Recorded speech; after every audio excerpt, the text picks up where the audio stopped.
Grab your love poems, Wargamers, because it is Valentine's Day in the land of Tenebra. Following just 2 days on the heels of the Battle of Lake Sambi, which we fought in our last episode of the second solo wargame campaign, we have got to fight. I think I said it was Valentine's Day 2 days ago. Nope. It's Valentine's Day today, and we are down on the very southern coast of Tenebra, fighting something a little bit odd. Here on the coast between Mudbourne and Whalegate, the Albans, the invaders, landed over here and are now forced to march back to clear up their supply lines. If they lose this battle, their army is going to be out of supply. They're attacking from west to east, and the defenders are attacking from east to west. Wait, the defenders are attacking? I don't know, something like that. It's basically a straight-up battle. We've got... Here you have it, using the algorithms presented in this wonderful little booklet, and a little bit of common sense, we generated a nice, complicated little battlefield here.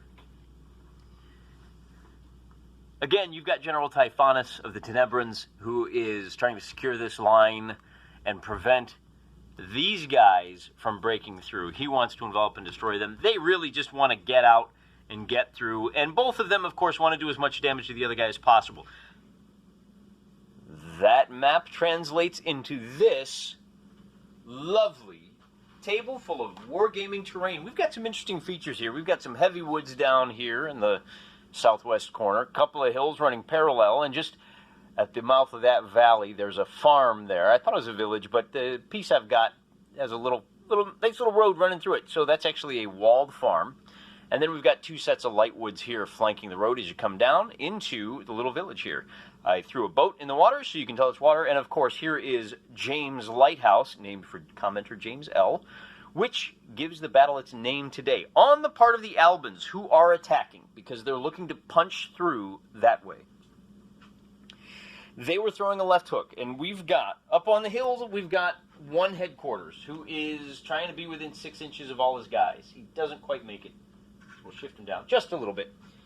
We got a headquarters on the hill along with one cannon, and then you've got 2 grenadiers, that's heavy infantry, and 2 light infantry. 4 reinforcements. These reinforcements are going to come on here, and these reinforcements are going to come on here.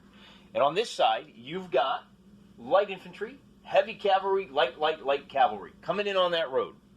To come in over there, you have to roll a 4 up. To come in over here, you got to roll a 3 up. And we've got line infantry, line infantry, and then another heavy cav, another cannon, and a light cavalry. So that's their order of reinforcements. On the side of the Tenebrans, we've got the heavy infantry, that is the Mudbourne, first and only.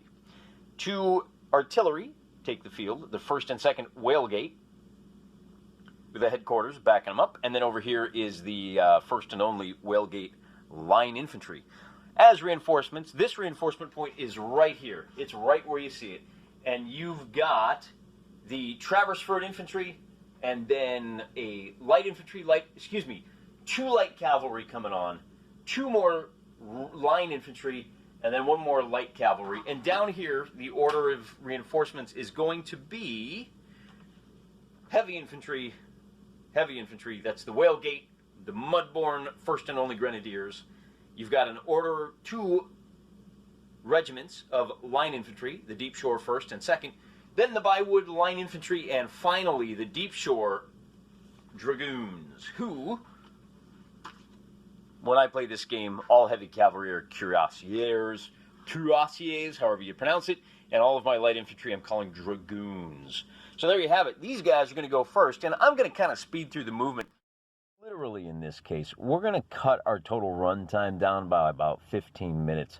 These first 4 or so moves are just the armies jockeying for position. And rather than give you a full play-by-play, let me show you how this game develops through this phase. When we get to the shooting and the melee and the big hoopty, we'll slow things back down and do real-time reporting. But for now, what you need to be aware of is that the Tenebrans are on the defensive, and they're more than content to let the Albans come to them. That allows them an opportunity to bring on as many reinforcements as possible. Seeing which way the wind is blowing, the Albans, for their part, are taking very good advantage of that road in the southern part of the battlefield so that their reinforcements can move up. You get a 1-inch bonus movement, and they're going to use every inch of it that they can. However, seeing the couple of choke points there on the north and between those light woods, what happens is they actually pivot from that strong left punch to using the light woods as an anchor on their left flank and to bring overwhelming numbers to bear down there in the south. What's going to happen is you're going to develop essentially two fronts in this battle. In the north, right now it's just a light infantry and a line infantry eyeing each other across the gap. As the reinforcements come on, keep an eye on the north. There's a lot of cavalry that comes in, and they kind of eye each other. Nobody wants to commit. Nobody's ready to pull the trigger. They're just keeping each other honest. Hey, look, if you decide you're going to go down south to play with the infantry guys, we're going to chase you down and you're going to get caught in the middle. On the other end, the Tenebrans do come out of that with a little bit of an advantage. They are able to bring on a couple of infantry beforehand to stiffen the spines of their cavalry and threaten that flank. Turning our attention back to the south, the 3 regiments of Tenebran infantry on the far south flank, their left flank is held by Guard Grenadier units, and they made a bit of a mistake by hunkering down so close to town and that bay. They don't have a whole lot of room. If they lose a fight, they've only got one opportunity to rout, to fall back, to recover, and then resume the attack. If they lose a couple of fights, and in this rule set, if you're disrupted, it's a lot easier. You're going to lose those fights. They're going to be driven into the sea. So that conservatism kind of tied their hands a little bit, left them with not a lot of room to maneuver. They are outnumbered as these two lines come to 4. You're going to see here we're measuring the distance. These cannons are shooting, but they're shooting at long distance. So there's going to be no effect there. Yeah, 1 and a 3, not a lot there. But those cannons do threaten the little gap between the woods, and you can see the light infantry has moved up in between those light woods.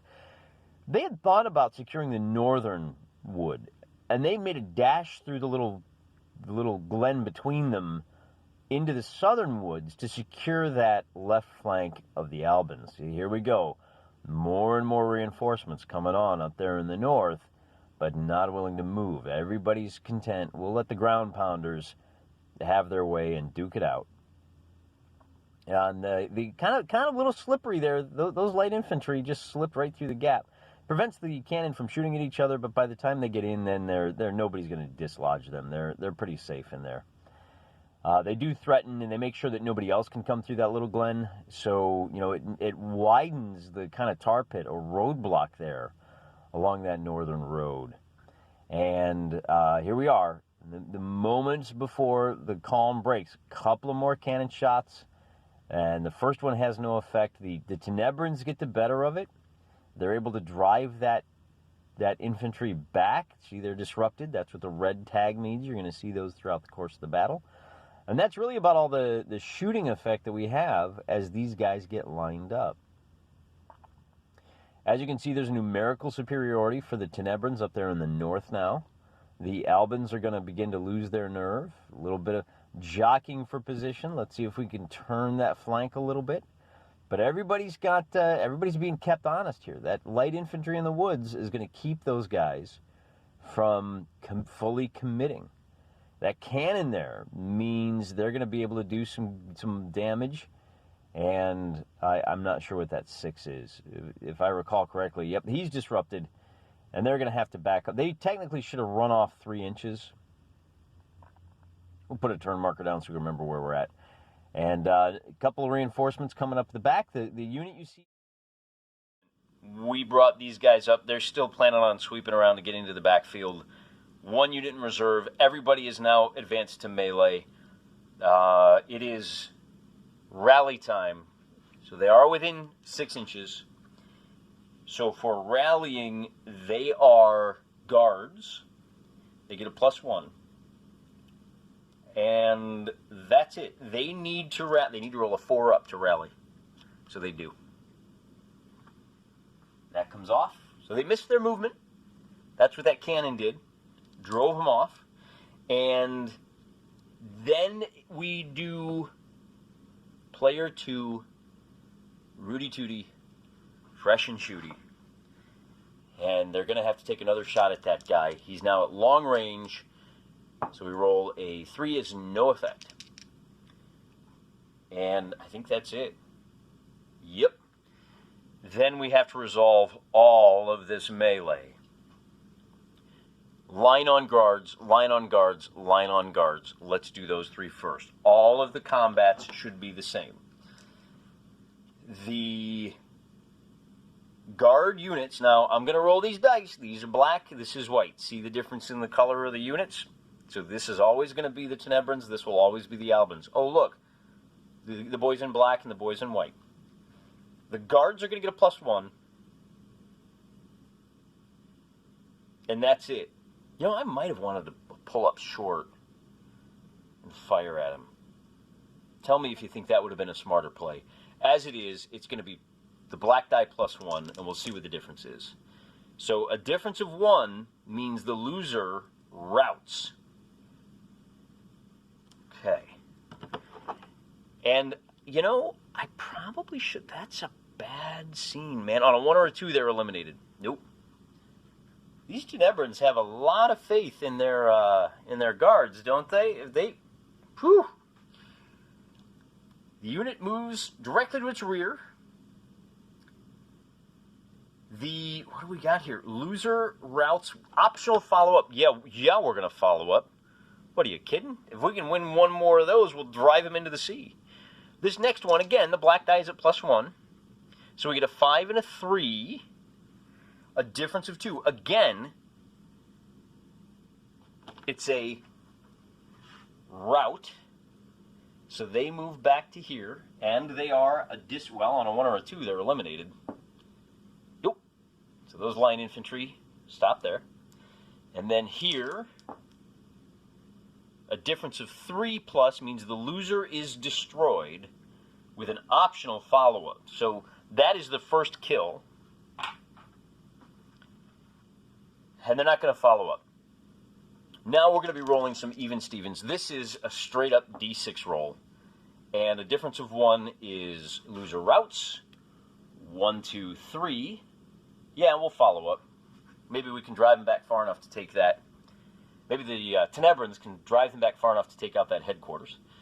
Then we've got, this is an interesting one. We're going to come back to this one. I want to know what happens here. We've got guards versus line. The Albans get a +1. And that, I guess we got to re-roll that. 5 and a 5 is a tie.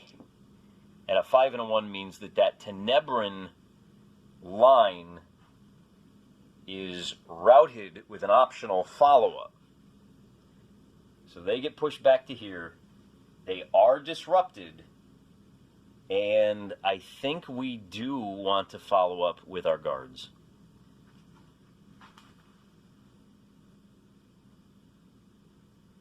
Now, on the last one, the artillery, let's see, the unit is where is it? The unit is artillery. They're at a -3. So the black die is at -3. And it's a tie. How about that? They survived. And that is going to be a 0 versus a 1, which means that artillery is disrupted. They have to retreat to here, and they're disrupted. And what does it mean that this headquarters, I gotta look it up. The rules as written say you may pass through enemy units, but if you end on an enemy unit, that enemy unit is pushed along and pinned, and that's what we're going to do. This headquarters is now pinned. They have an optional follow-up, and heck yeah, they're going to take them up on that.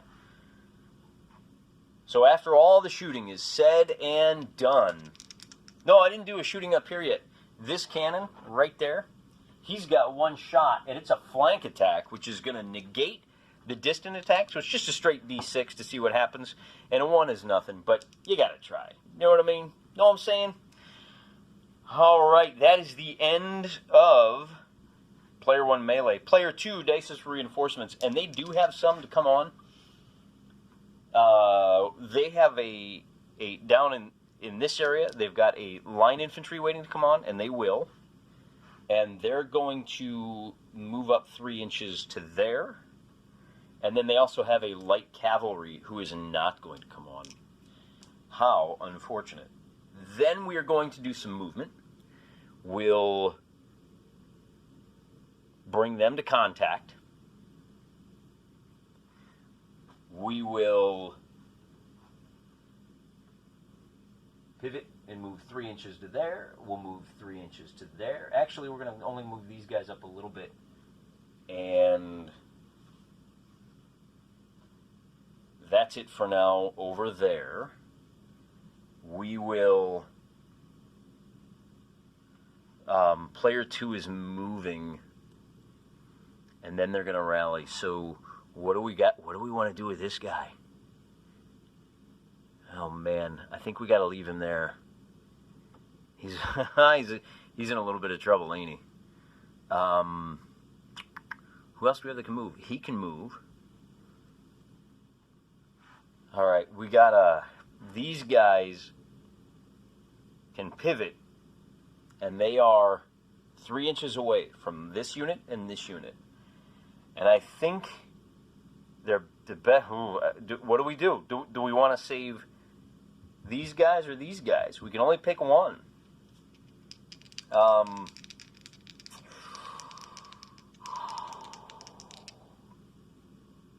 Alternatively, we can charge forward and see if we can drive them off, leaving all these guys in essentially an unsupported attack position. I think, man, I think we're going to have to pivot this way and charge to contact there. I just don't... Well, yeah, I think that's it. That's the smart play. Then we get to rally units. Or do they? You don't get to rally if you've got an enemy within 2 inches. Unless you're a guard unit, which means, well, these guys could rally. Problem is the headquarters is right now pinned, so we're going to have to try to unpin that headquarter. The headquarter, the good news is that headquarter, they, well, the bad news is they have an enemy within 2 inches. The good news is it's a headquarters, so they can self-rally on a 5-up. All right, and since they're pinned, they can't move, but they still can rally anybody around them. I think that if you got HQ and base-to-base contact, which is these guys, I think they can rally, but they're not going to. And then, man, is there anybody else? If there's an enemy in contact, you cannot. If you're in contact. So these guys, I suppose they could. Are they within 6 inches of their leaders? Ooh, that's pretty tight, man. Game of eighths of an inch. Yeah, I mean, inches. Obviously, it's a game of inches. My guys are on 1 inch bases. They are within range. So they need a 5-up. And they don't get it. So everybody's still pinned. That's unfortunate, because now it's time for player 1 to do some Rudy Tooty, fresh and fruity. Excuse me, fresh and shooty. These guys have a shot over here, and they're going to need something big. A 4. Actually, it's 3 because they're at -1. Ah, wait, but. Oh, no, it's 4. Because it's -1 for the range, +1 because maybe they're shooting into either way. +1. It would be +1 if they were shooting into the flank. I don't think they are. But even then, it would still be a 4. No effect. The only other shooting we have is these light infantry. Nope, they only have a range of 1 inch. I do believe that's it. Yep. So, player 2 resolves melee. And we do have some melee. We got one down here. That's going to be +1 because they are guards. -1 because they are disrupted. It's going to be even Stevens. Roll them bones and see what happens. And with a win by 3 here, the loser is destroyed. With an optional follow-up? Really? Even if you're disrupted? disrupted until it rallies. It may not fire or move. Well, there. Wait a minute. Did I do that right? Unit as guards is +1. Oh, I'm sorry. I think I did that wrong. +1 for these guys, +2 for them. And so that means it's going to be a 3 versus a 5, which is a difference of 2, which is a rout. So they go to here, and they are a disrupted. All right. So they found their spine. Now we're going to have to do these guys.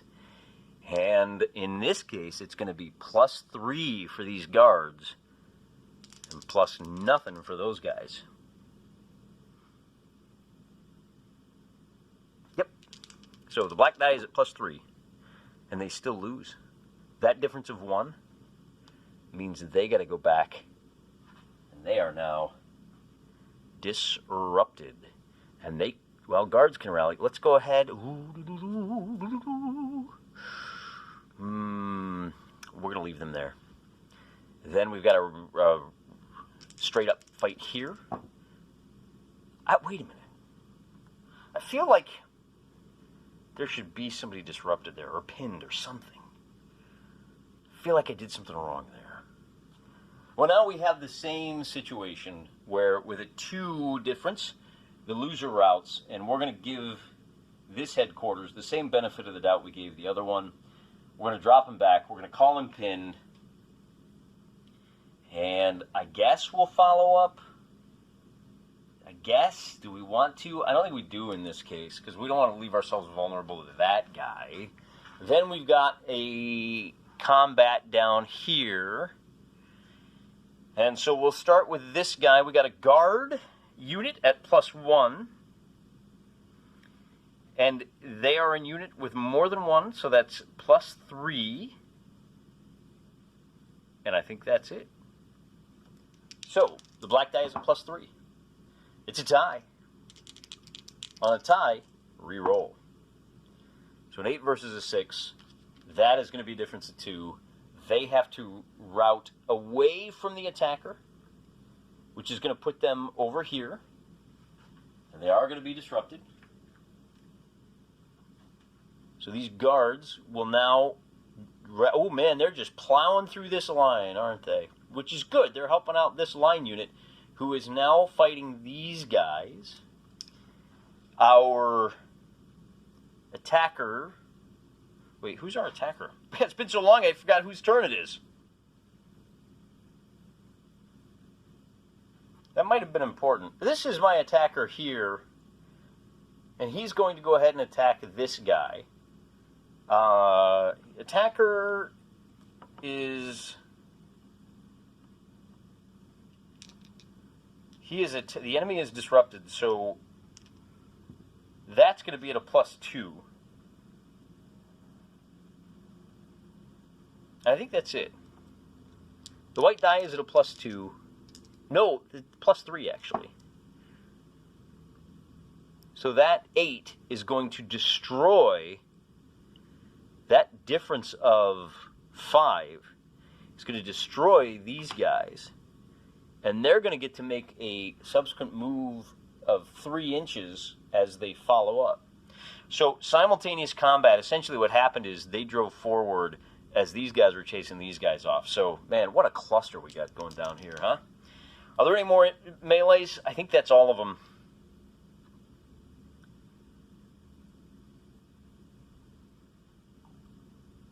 Now, do we remember whose turn it was? Yeah, it was White's turn. So now player 2 resolves any shooting. And they have a shot here, which is going to have no effect. They cannot pivot, is the deal. Our score still stands at 1 unit removed to 1 unit removed. And it's time for... No, you know, I think I did that wrong. I think it now becomes White's turn. The Albans are going to go now. And the first thing the Albans are going to have to do is some movement. And we'll do the easy ones first. These reinforcements whip up the road there. We're going to pivot this guy and bring him up into the cover of the valley here. We'll...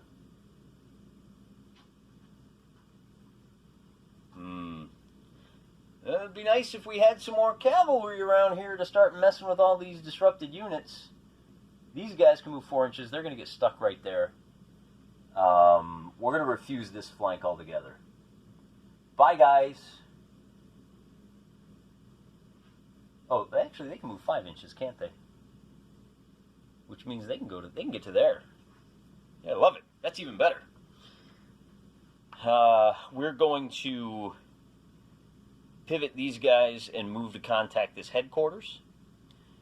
We're going to bring these guys up 4 inches to there to provide some cover.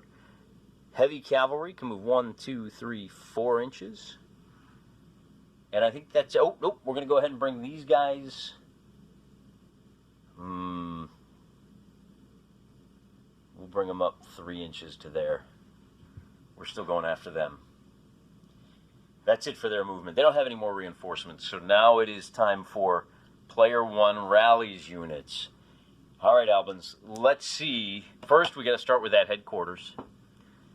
And on a 3-up HQ self-rally, that becomes a 5, so they do rally.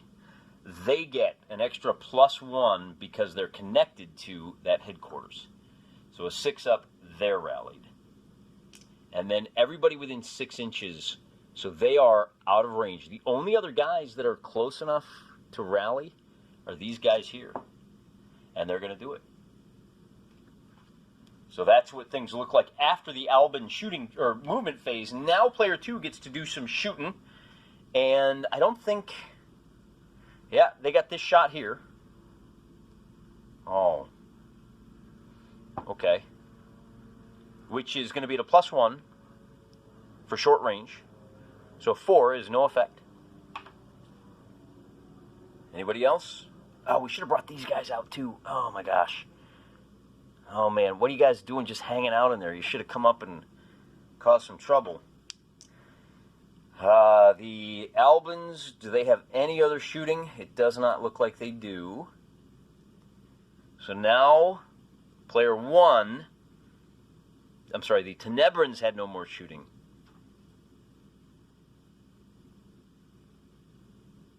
Now the Albans are going to resolve melee. We don't have as many melee as we did last round. We have 1 melee here, and that's going to be Grenadiers versus a headquarters. That might be a problem. The Guards get a +1, so that's a 6 for the white die. The enemy, the pin doesn't make a difference, does it? Is at -3. So that's a 6 versus a 3. This headquarters is destroyed. And that's a real problem because now the only people that can unpin or lose disruption are... So these guys can't move or shoot. The Guards are the only ones that can rally.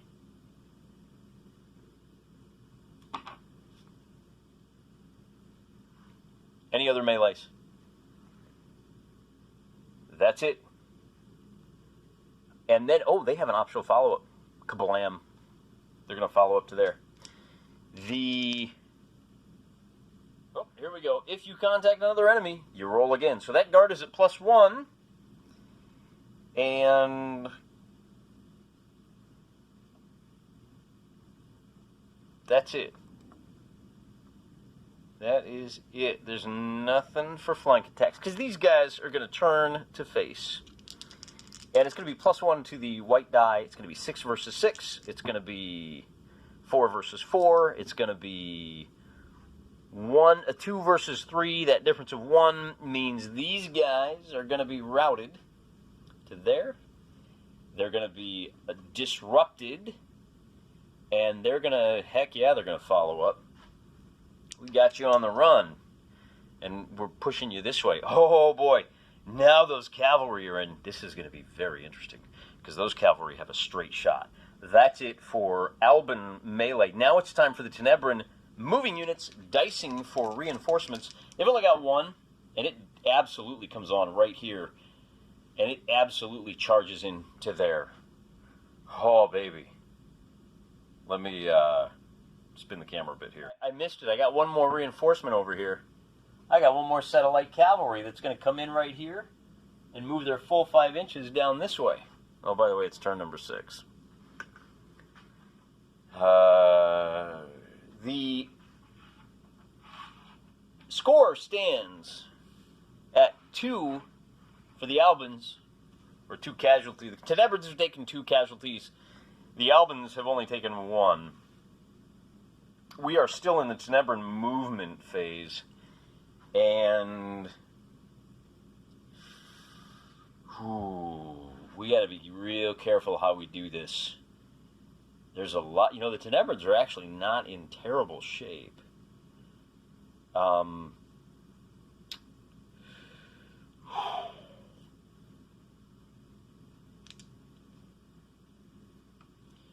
going to move these guys to contact. Well, no, we're not. No, we're not. We're going to move to within 1 inch. Likewise, we're gonna move like this. Why would we move to? Well, we got to be careful here because they're within 3 inches, aren't they? Why don't we go ahead and turn this way and move? Well, because they're not pinned. It would be nice to get into position where we can start shooting. Are we 4 inches? Too far away there. See, they can't shoot. They can't do anything. We can take shots here. They're already locked in. What do we want to do with these guys? Let's turn and make contact there. That's how we do. All right, and then now player 2 can rally units. Well, player 2 cannot rally units, except for, well, these guys can rally. On a 5 or a 6, they do not. And that's the only grenadier. No, these guys are also, these guys grenadiers? Yeah, these guys can rally. Maybe. They do not. They're the only ones that can self-rally. So without the headquarters, nobody else can. Then player 1 gets to shoot. And unfortunately, they've got cavalry in the way, so they can't shoot. And everybody else in shootable position. So we do player 2 resolves melees. We got a nice one down here. We've got a, oh, that's just a regular foot. You read that? Foot. Versus a grenadier that's disrupted. So the grenadiers are at, first we're going to do this attack, then this attack. These guys are regular foot. They're at +2 because the enemy is disrupted. And they're at an extra +1 because they're also getting hit by these guys. So the black die is at +3, and that difference of 3 is going to be loser destroyed, optional follow-up, and we will refuse to follow up. So it's 2-2. Any other melee? We've got one here, and it's going to be +1 for the white die. So difference of 4, loser destroyed. So they turn, they destroy these guys, and they immediately move 3 inches this way. Those are the only guys that are touching. So play kicks on over to player 1, who can move around. Now, of course, we gotta bring these guys up 3 inches. We've got to keep this headquarters safe.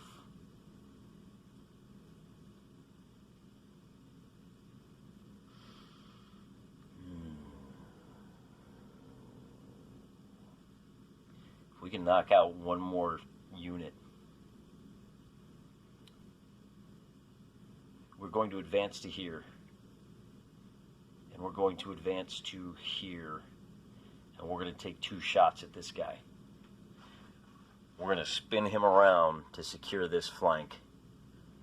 Well, we'll move him up just a little bit. We're going to move to contact. We'll move him up to there and dare anyone to come through. We're going to move 5 inches and 5 inches and 4 inches. Yeah. And I think that's it. We got a couple of more guys over here. These guys, because they are light cavalry moving on the road, they can fly a full 6 inches, and then this little artillery is going to move up to there. And then we've got these heavy cavalry who are going to move 4 inches up to here, looking after. Bring you back so you can see. They're hunting down those Tenebrans. But we're done. Now it's time for player 1 to rally units. You know, we got to bring him over there just to ensure that he doesn't have a shot at him. We're rallying units. Unfortunately, that puts him too far away to rally these guys. But we'll take whatever we can get. And that's, this is the only guy left to rally, I guess. And a 5 is going to do it. So he's in good shape. Now we have to do, player 2 opens fire. No, no, no. They have a shot on this foot. And they're going to take it. Interesting. If you're shooting at... All right, so let's not forget. They are now pinned. That is a guard unit.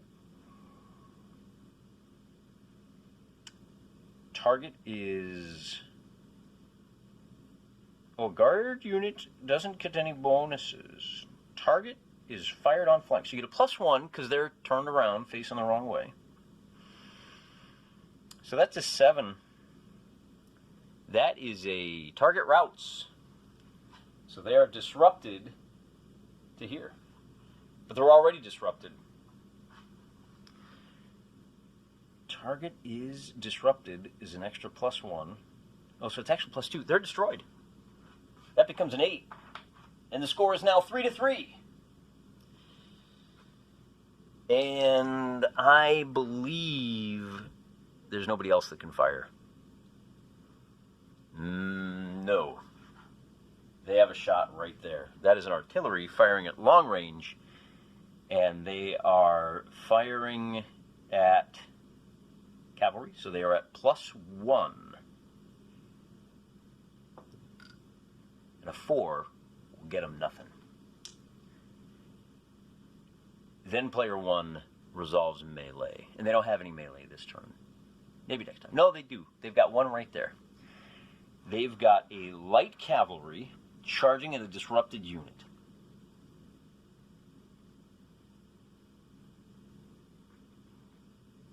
So the light cavalry gets +2. White die gets +2. And that +2 is loser routes. Oh, on a 1 or a 2, they're destroyed. Nope. And they go back to there. Can follow up, not must. On a 3, it's optional.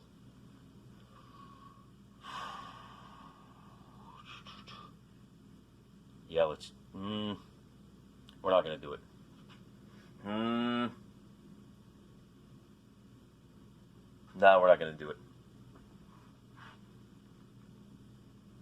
That's player 1 resolves melee. Now player 2 moves units. Yeah, we are going to move these guys 3 inches to here. These light cavalry are... Now these guys can spin, they just can't...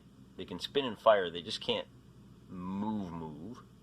We did a little bit of positioning over here, bringing guys around, bringing some troops in, trying to kind of swing things this way. Unfortunately, this is our weak point. There's not a lot we can do until we can get enough troops down there, and most of these guys flying around are cavalry who aren't very useful. The one nice thing is that this guy here is threatening 2 different units, so that's going to make a difficult choice. Player 2 now gets a chance to rally units, and so we're going to rally this Grenadier and not, and we're going to rally this Grenadier. We're looking for a 5 or 6 and not, and that's all the rallying we can do.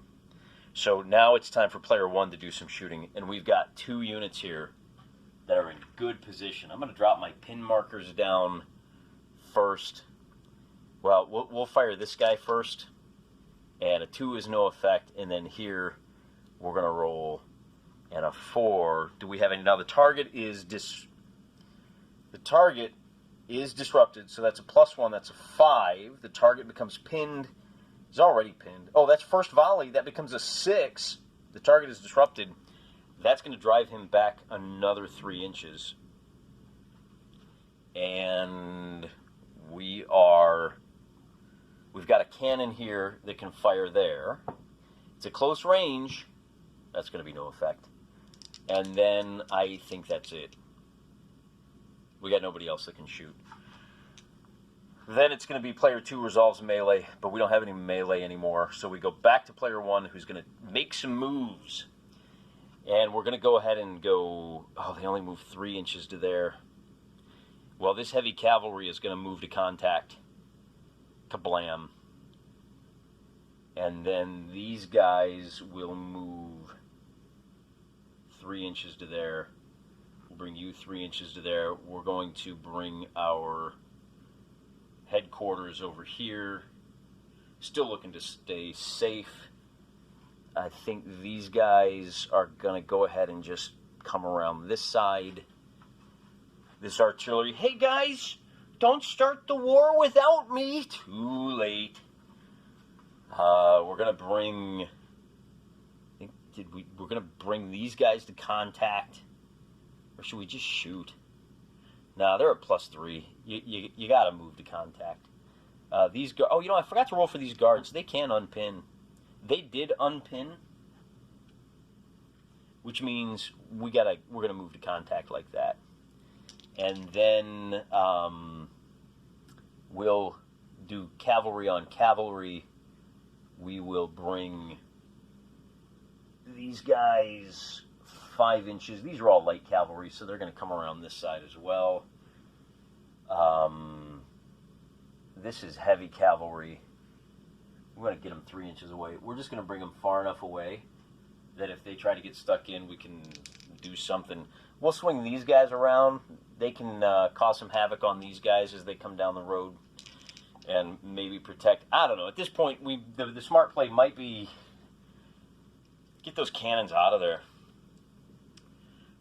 It's a little late for that, though. That's it for player 1 move. Now player 1 is going to rally. We're going to rally these guys, and we're going to rally these guys. And they're both pinned in place because of the shooting. And then we're done. Then we resolve melee. And we've got 1 melee down here, which is going to be a big one because that is a heavy cavalry going after a disrupted unit. They're at +4 versus a +1. So the white die is +4. That's going to be a 4 versus a 5. That difference of 1 is going to be loser routes. They spin like this. They move 3 inches back. These heavy cavalry now impact here, and you've got the exact same situation where you've got a +4, so that's an 8 versus a 4. A difference of 4 is the loser is destroyed. They follow up to there. Same thing. 4 versus a 1. That's going to be a 5 versus a 2. A difference of 3 is loser routes. That's our 5th. And you've got a follow-up, so they can follow up to there. And now, not only do you have a +4, you've got a -3. That's going to be... Now you see the value of heavy cavalry. That's going to be an 8 versus a 5 with a difference of 3. Those guys are... Well, what are they?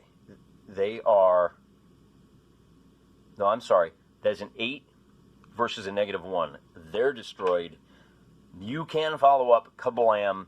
Now you've got another attack. Now these are on guard, so it's going to be +2 versus +1. Actually, it's +3 because you've got a flanking bonus. So the white die is +3. 4 versus 3. A difference of 1 is going to be the loser routes, so they pivot. They move 3 inches back to here, and they are disrupted. You can follow up, but now you're done. You did your follow-up move. That's enough out of you, mister. And here's where we draw the battle to a close, I think. Because the Albans are in solid control of this battle. Well, let's you know what, I tell you what, let's go ahead and finish the turn at least. Player 2 does get to move dice. They get to roll for reinforcements. And the question at this point is going to be, how much are they going to be able to get off the board? You know, these guys, they've got a lot of cavalry left in position. And if you played it out, you know, I take it back. We've got one more combat we need to do right here before we end the turn. And that's going to be, it's 2 light cavalry fighting each other.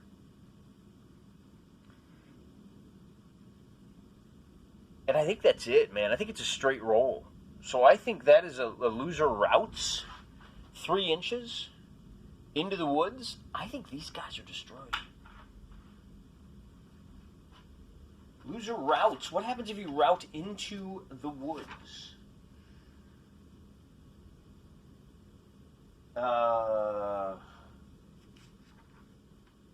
Moving to contact. Oh, it doesn't say.